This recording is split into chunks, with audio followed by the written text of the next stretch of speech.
Hello, Carole. So excited to welcome you into my amazing group of many women.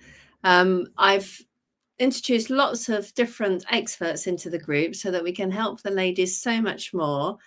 And with having a reflexologist and transformational coach in there is just going to be so beneficial. I'm really excited. So I'm going to hand it over to you to introduce yourself, explain what it is you do and how you can help the ladies. Yes, well, thank you very much for having me. I'm really pleased to be here and to reintroduce myself because we did that a while ago.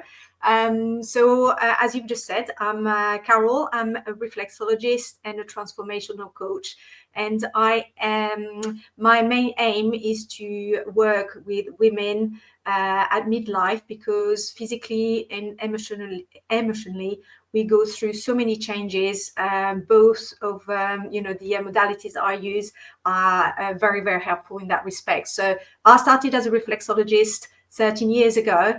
Transformational coaching is more recent, but I felt it was an add-on that was really, really required because of what happens during sessions. So I'm really excited to be able to offer both, either in parallel or try to mix, just give advice when I'm with a transformational coach client.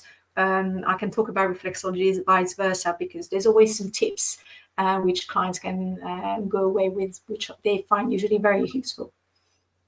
Amazing. So you said when you were doing your reflexology, you realized that transformational coach will help that within the what kind of thing? Can you give us an example that what kind of thing like Yes. you saw that you thought, oh, okay, I need to like do some transformational Yeah, coach. but if you don't know, obviously, if you don't know anything, if you don't know anything about transformational coaching is about helping, it's about guiding people, and obviously in my case, women, because I only work with women, to find their own solutions. And very often we find that we are ready to make a change, and the change doesn't happen, doesn't matter how motivated you are, and we don't understand why. We might be motivated for a little while, like for instance, all the new year resolutions that people have made at the beginning of January.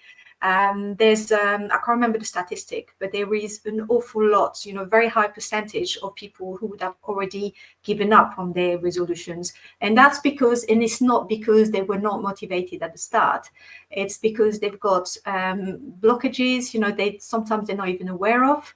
And that's what's stopping them from moving forward or sticking to something that they really, really want, and they don't understand why. And year after year, they keep making the same resolution. They keep trying to make the same changes, and they don't work.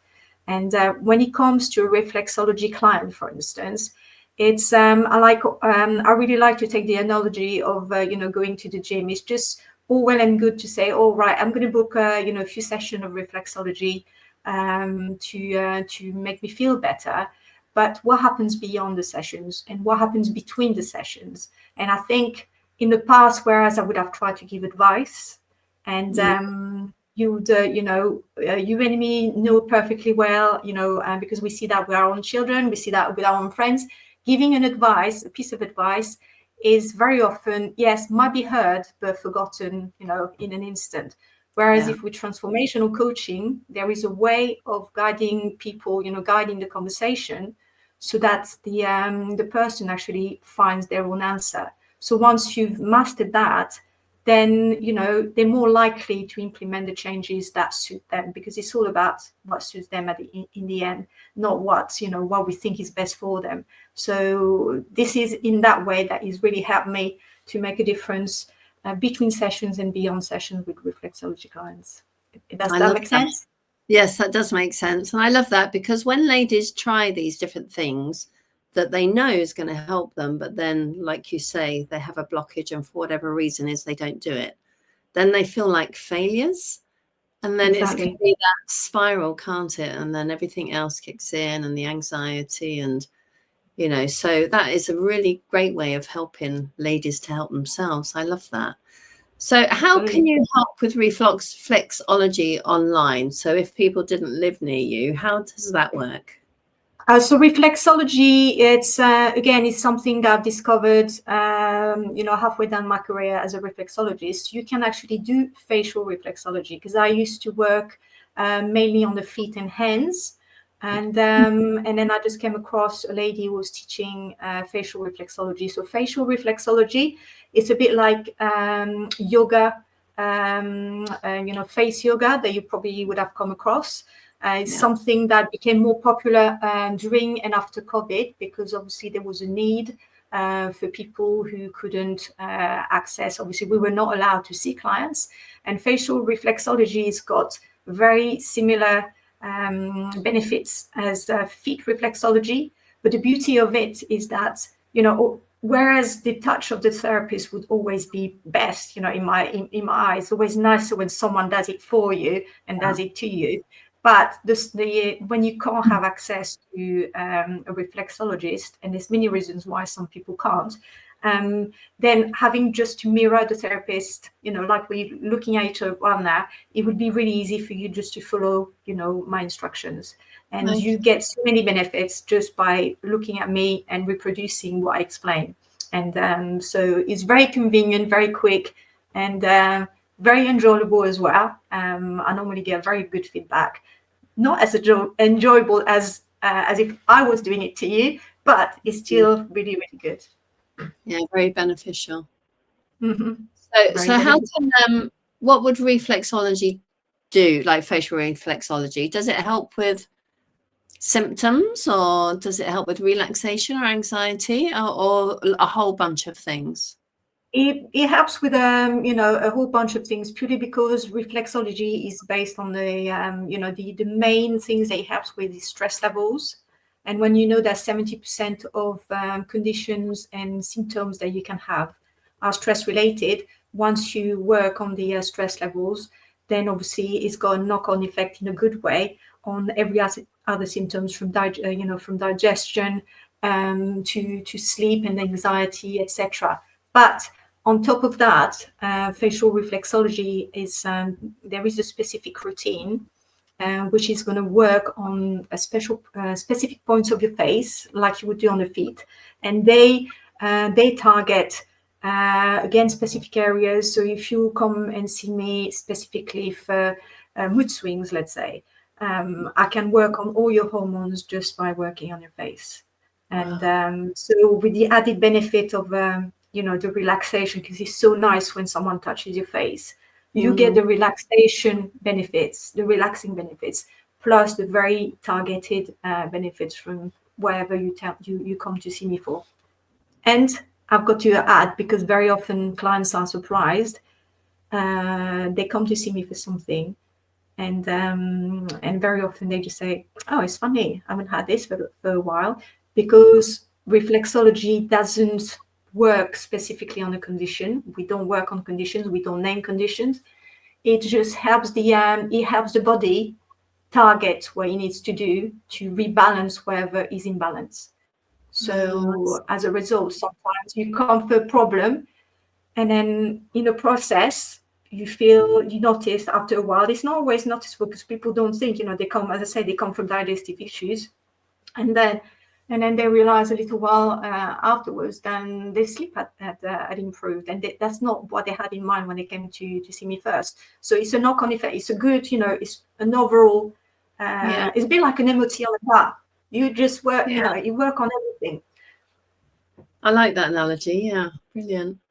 And would you, while you're doing the reflexology, so I'm talking like face to face now, so I'm copying you. Yeah. Would like, so say if I'm copying what you're telling me to do, would I find that, I know it's not as relaxing as you touching me, but would I also find that relaxing? Is it like, do you go into like a meditative state? You can, obviously, yeah. Now, I always recommend, obviously, that you set some time aside, that you go into, a safe place to be able to follow the sessions, because, even if I was in person, let's say I had, noise outside, builders, people just mowing their lawn and, you know, kids playing, that wouldn't be as relaxing, would it? So you have to have, you've got to make sure that you're in a space where you're going to be able to really switch off for a little while. And then by just focusing on me, then you will find it really relaxing, because you end up, you know, there's parts of your face where you've probably forgotten, because, you know, we don't tend to, you know, we wash our face really quickly, but we don't tend to take the time. I mean, there's the flow, there's the rhythm of the routine as well, which in itself is relaxing. So when you take your time and you know that it's a time just for you, and that you really do it at the pace that you've been told to do it, then the relaxation factor is definitely there. Right, get it. So how else do you help women, Carole? Have you got anything else that you do that helps the ladies? Yes, I've got something, and you'll be glad to know that you're going to be the first one to actually hear about it. I've only just finished organizing my retreat, my first retreat for midlife ladies, and that's going to happen. That's going to happen at the end of May. I think it's from Friday the 30th of May until the 2nd of June in North Devon. And the idea is to, I know some people just don't realize the you know, how important going on retreats can be. But I've been on many retreats as a reflexologist, and also just as a, you know, member of the public.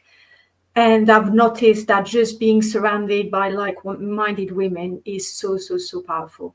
Yeah. So so you know, the retreat itself. Yeah, because you organize yours as well, so you do know how important it is. So it's just it's very magical.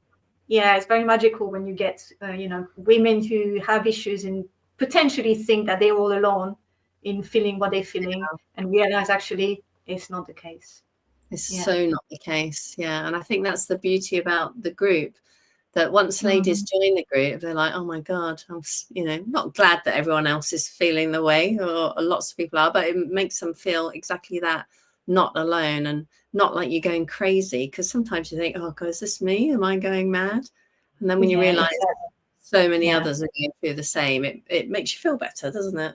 Yeah, sharing is caring, isn't it? You've got to talk about it, and for me, it's really about breaking the stigma about the menopause, and really made women realize that it's not the start. It's not the end. It's actually the start of a new phase, which can be wonderful. Absolutely, which is going to be bigger and brighter. And when you come together, like you said, with other women in the flesh, I think, from my experience, you create such a great bond with them as well, and then they'll be like lifelong friends that you'll keep in touch with afterwards as well. So that's it's a safe space. Yeah, people can just, you know, they'll probably share. Normally, we share things that we probably wouldn't share even with our partner, and or our work, because we feel that we're not being understood properly. And but when with other women who are just going through similar things, then it's a completely different matter, is it? Yeah, it is. Yeah. How exciting. Oh, I'm really excited that you're in my group as well, and you're going to help so many ladies, and it's so good. And you're in a dark room there. Where are you? I am in my log cabin, and I do apologize, about the dark background. Is because I was trying to make sure that would be, you know, in a peaceful environment, because obviously it's Sunday and my kids are at home, and they've got a dog making a lot of noise. And but the problem is just that my main light is gone, you know, a couple of days ago, and I haven't had that sorted. So I'm only operating from a desk lamp, which is not ideal, but hopefully, as long as you can hear me, it's the most important. I don't really care about my face. Yeah, we can see your lovely face and we can hear your voice, so that's all that's important. Well, thank you for taking the time out, Carole. Thank you very much for having me. And ladies will be I'm excited. I'm going to post this into the group, and I'm also going to pop it on my YouTube channel, so ladies will be able to find it there. And exciting times ahead. Yeah, well, thank you very much for organizing this. I think there's just the more, you know, the more information we give these ladies, the better. You know, obviously they're not everything is for everybody, But as long as they know what's available, then they will find their solution. They'll find the right coach that can help them, you know, and that's the nice thing about having the choice, isn't it? So exactly, yeah, which we don't often get, do we? Not if we go down and speak to our GP. So, yeah, exactly. So, yeah, that's fantastic. There's lots of lovely women, and enjoy the rest of your Sunday. Thank you very much. Same to you. Bye-bye. Bye. Bye.